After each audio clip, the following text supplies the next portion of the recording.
Good morning. I'm Jeremy. Welcome to our farm, Cornucopia Orchards.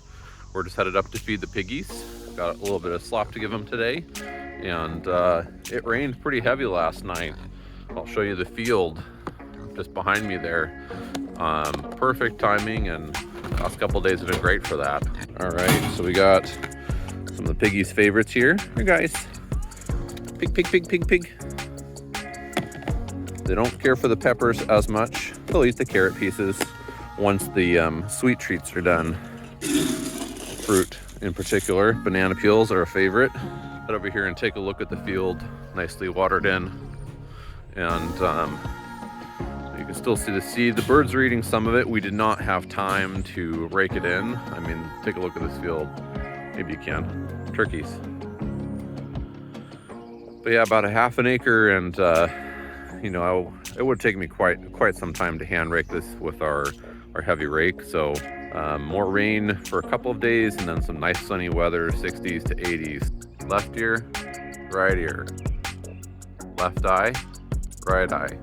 See this puffiness, this redness, that little black spot. When I was driving back on one of the final passes, actually, of the plow, might even be in the video. There was a root, poison oak root, from what I gather, that got cut and then released under pressure, snapped, and it came up and it just smacked me in the face. And I thought it was just dirt, but puffiness through here, and through here, very itchy. Yeah, it got me. But that's why we're doing this, so we can get rid of that stuff.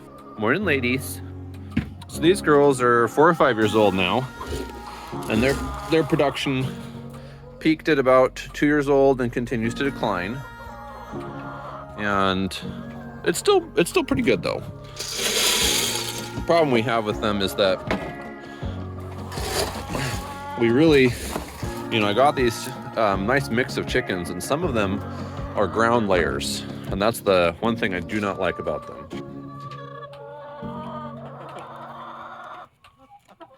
They've always done that, laid on the ground, that particular variety, and no matter what I do with the nests, they're one to just be down there on the ground. So let's head down to the house, and I'll give you an update on where we're at with interior progress, since that's what we're working on today is interior work. We are not doing exterior stuff because still haven't gotten siding delivered, and just got the screws for the metal, and it's expected to rain throughout the day, although it's not right now. And so as soon as we have that break in the weather next week, I will be working on kind of the bottom parts of the metal, the lower roof, so that can get finished and all that. That I was hoping to do the previous week. So our HVAC unit is in. This is our outdoor unit, and it's probably going to end up going just right down here. I'm going to put in a concrete pad for it, and it'll sit kind of right down there. We would have liked to put it under the deck around on the bottom, but the quick vac connect that I have here is 25 feet, and I could have got a longer one, but not in the package that they were able to get me was just a screaming price. So I don't really want to have to buy another one. We're cheap that way, so right down there is fine. We just got these in as part of that last package, and these are hog panels that are specifically for like a railing, and we're really excited to get to show you guys this project coming up soon. So right now I'm working on a little bit of HVAC here and there, and took me a while to figure out how I was going to do some of these vents. My wife really wanted them to be underneath the sinks and in that toe kick area of the cabinet, and that is something where you can spend a lot of money very quickly on something you can buy online. It's like $120 is what I was seeing online, 110, 120 for a pre-built. It has to travel through ducting all the way per code to the register grill, and if that's in the toe kick, that means the duct has to. So we're going to be cutting these into 12-inch long increments, which means one of these will do several pieces for us. We're going to put a cap on one end, and then they're just going to sit in the cabinet underneath the cabinet, that's a 3 1/4 by 10 duct. So they'll sit right here as this little box, and they're gonna come up and just past the toe kick, and then I'll wrap the outside of the toe kick. The register and the trim will cover that. And then that way we will have a code compliant box. And this is much cheaper than what I was seeing online. And so this is literally what we're gonna be looking at here. And the metal here is gonna seal. I'm gonna go ahead and kind of pre-tape some of this piece on the bottom and then stick it through, and then we'll join that in underneath. So 12 inches is right on this rib, so that's an easy mark.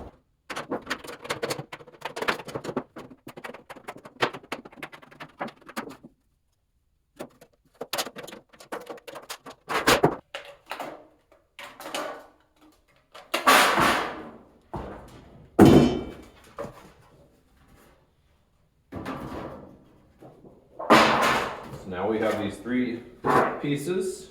We have our 2 that are ready for that side. And I'm gonna need to just stick one of these sheets for the cut onto there. So we're gonna kind of mark off what that's gonna look like.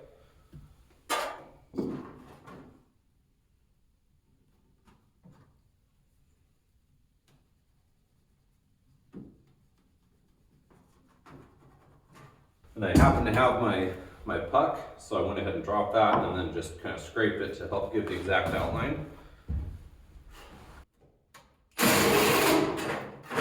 There we go. And this is just a standard thin 18-1B tape. And all it is just providing cover on those holes. I don't know how much grab I'll have from below. I should have enough to be able to attach, but I don't know that I'll have enough to grab those holes, so we're just making sure. So then this is just gonna sit in here like that. We'll have this one drop in like that, and then that tape will just keep that nice and tight.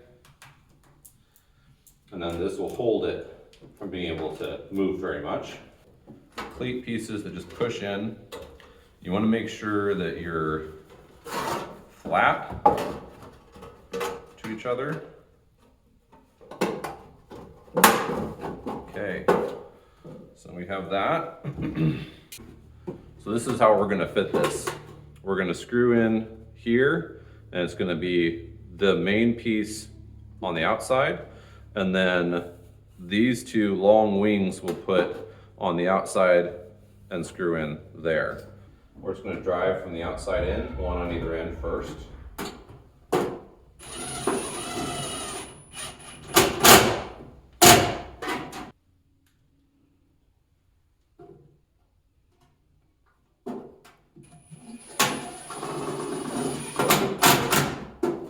These are going to be a lot more flexible, so we might have more problems with these.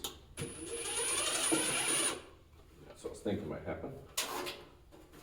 So I'm going to put my hand in here to brace it, but not anywhere near the screw. And that just sucked it right in there. Perfect.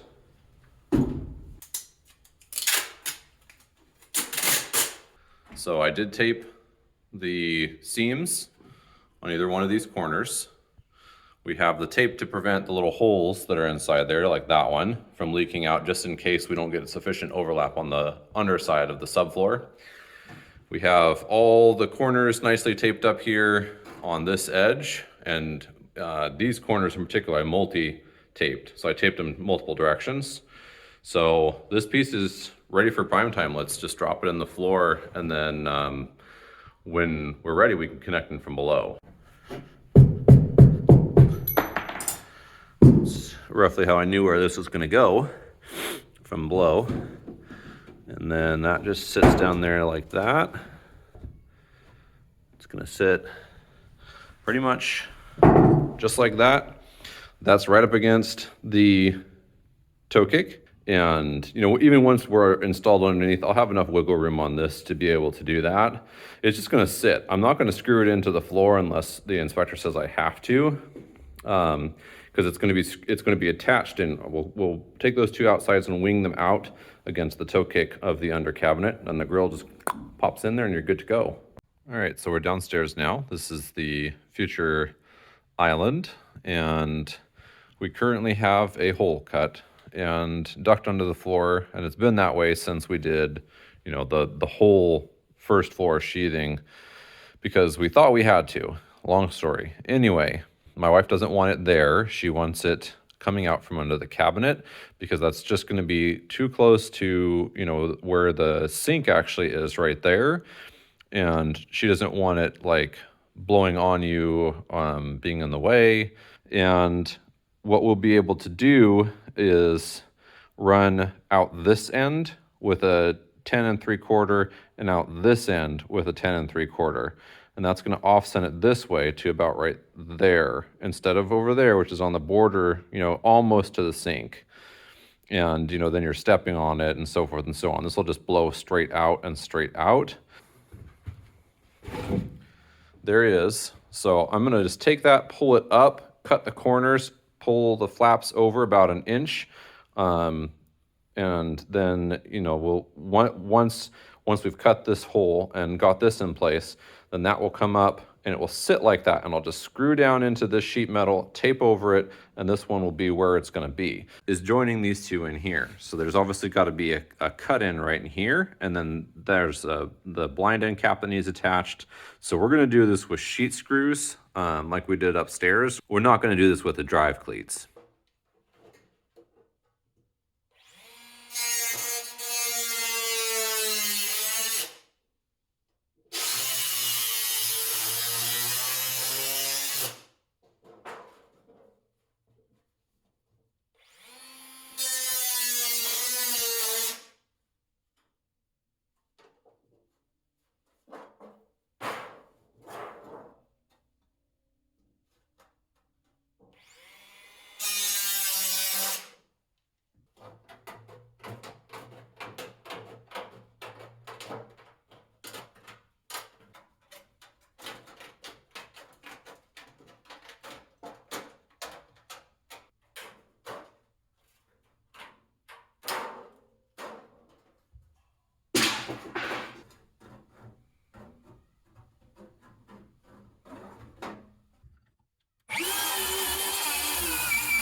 But I want the cabinet to be able to sit on the finished floor, not on this piece. This piece is just to give us some height to approximate what the finished floor is going to be. And I don't know if it's going to be an inch. I don't know if it's going to be 5/8. I do know it's going to be hardwood, but I don't know anything else yet for sure.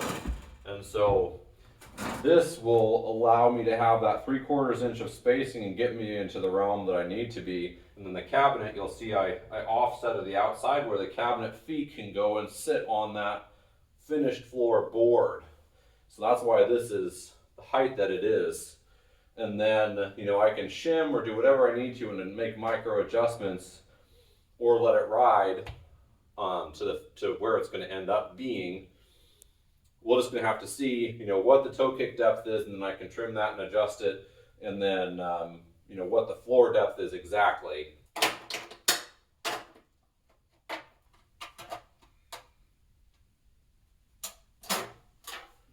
Okay, like that. And I'll fold this one out. And the other one is going to be our lap, so I'm just going to cut this one off as close to the quick as I can.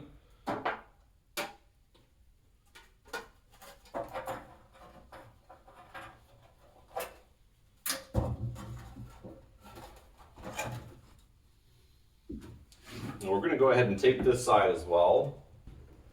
Hi, Dad. Hi, big guy. Oh, I'm cutting metal and making holes in the floor for mommy. Metal is sharp. All right, so we're pulled up through and this is what it's looking like. I just got to get that screwed and taped down.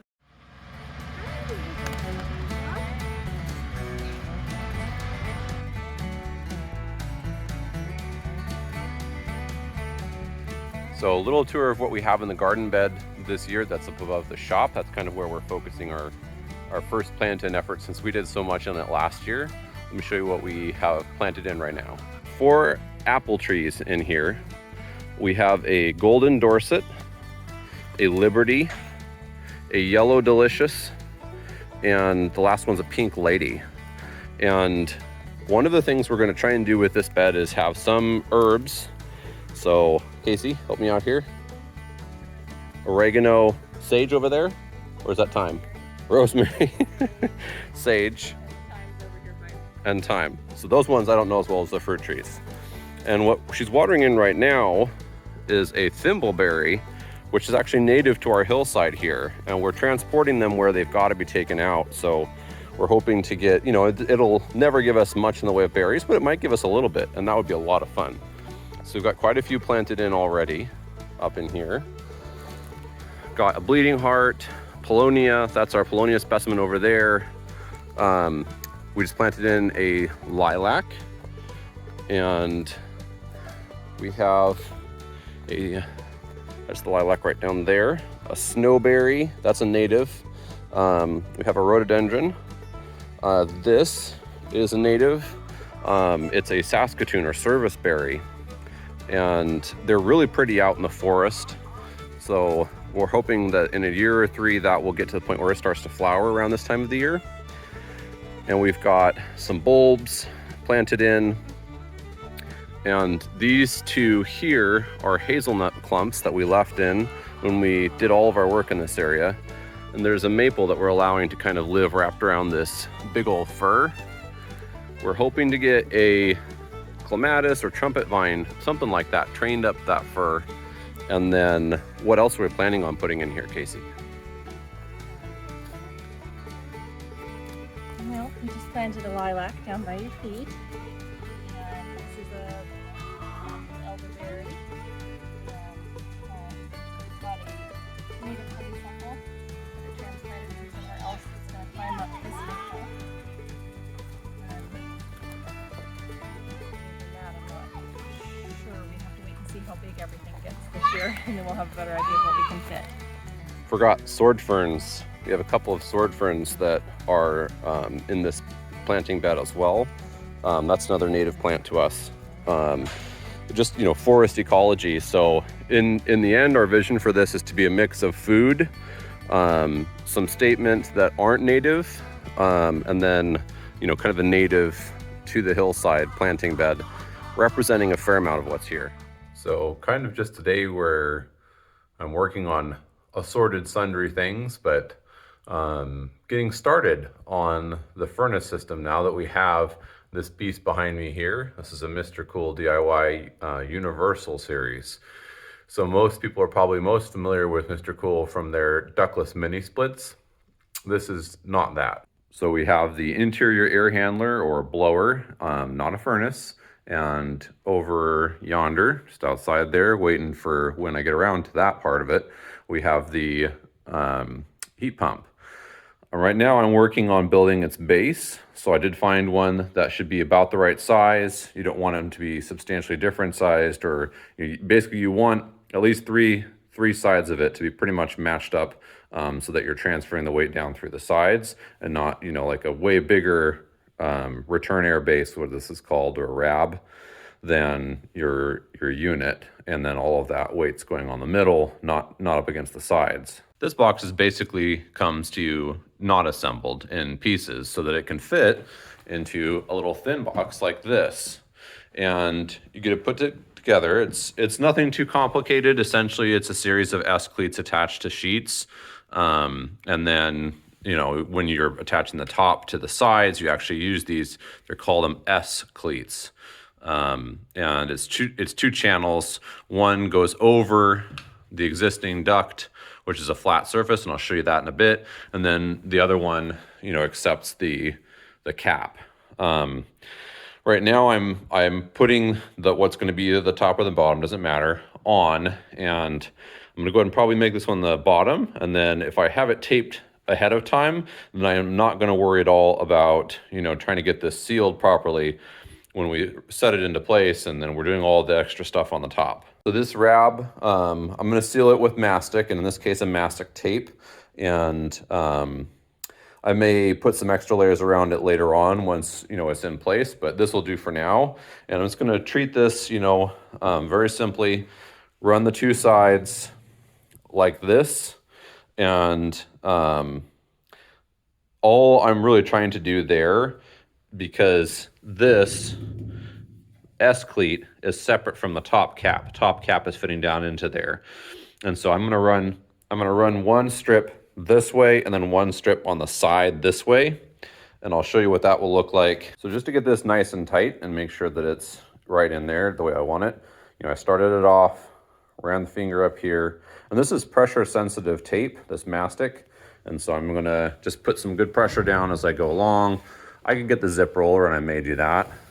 And then I'm gonna cut on this first piece here. I'm gonna cut I'll cut either the top or the side, not right in the corner. And then the next piece, I'll do the opposite so that they get good lapping. And this corner piece, I may even just take an extra little bit and run it over. All right, so you can see I've done that, folded it in. There's a hole right here. And to prevent this next tape from requiring any cuts like that, what I'm gonna do is I'm just gonna run it to where it's like up to the corner here and overlapping, down and over, just like that. So both sides are done.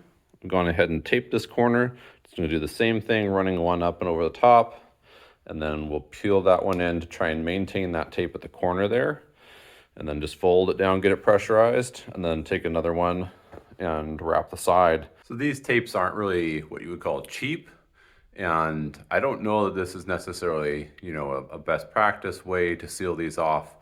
It probably is wasting tape, to be honest. I'm comfortable doing this because it's the return air box, and I want to make, given the, you know, the amount of airflow and the pressure and everything else, I want to make sure that we're not losing anything here. And because it's going to be on the bottom of the box, I don't want to have to like move everything to try and fix it if it's wrong. But you can see we've used quite a bit of tape here. All right, so we've turned it over, and we're going to go ahead and get this attached with all these S-cleats. And there isn't anything inherently in the instructions saying whether to put these on the interior or the exterior, so I just had to take a look and see which one was going to work. And it's the exteriors where the cap is going to sit.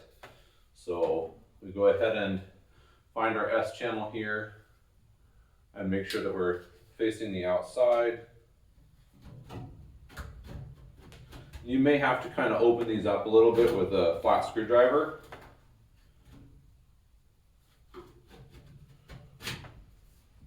And then one of the things I found is that they're cut plenty long, but you might have to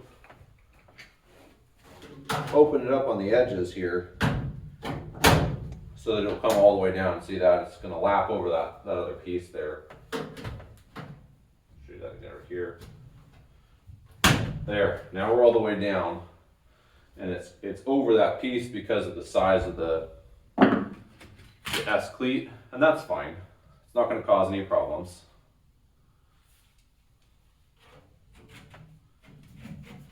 And these S-cleats actually do a lot to strengthen the box as well. They're not just, you know, they provide a lot of side-to-side stability, so they do have, these boxes do have these ribs. But a lot of it's the S-cleats that are going to hold this thing from flopping apart.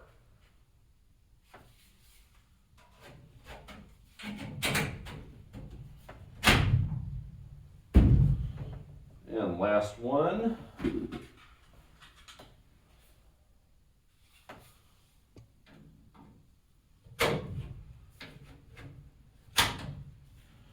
Same as on the other side, we're going to have to open this up. All the way down.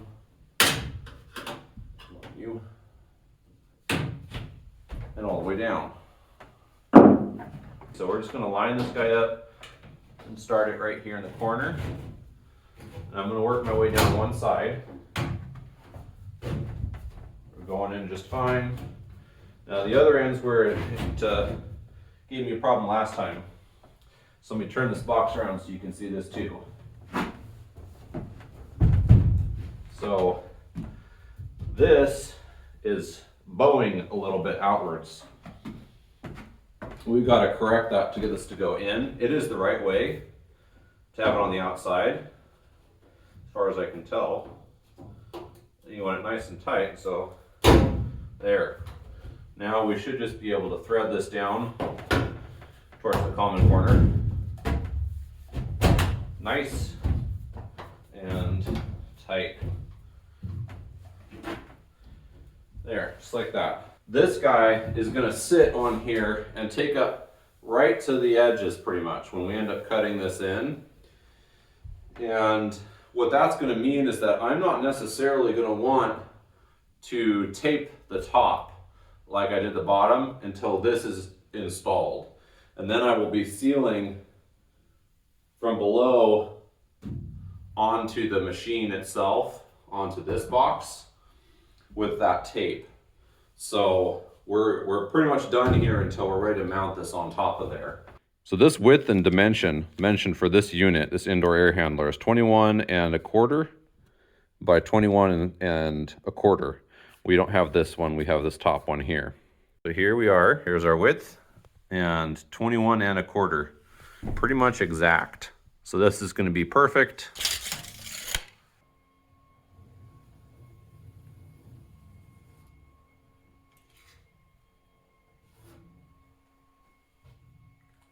So it's got basically this lip interior here, and I'm just going to try and find what the dimension of that interior space is, and then we will just do a cutout, and this will sit solidly around the rest of that air box.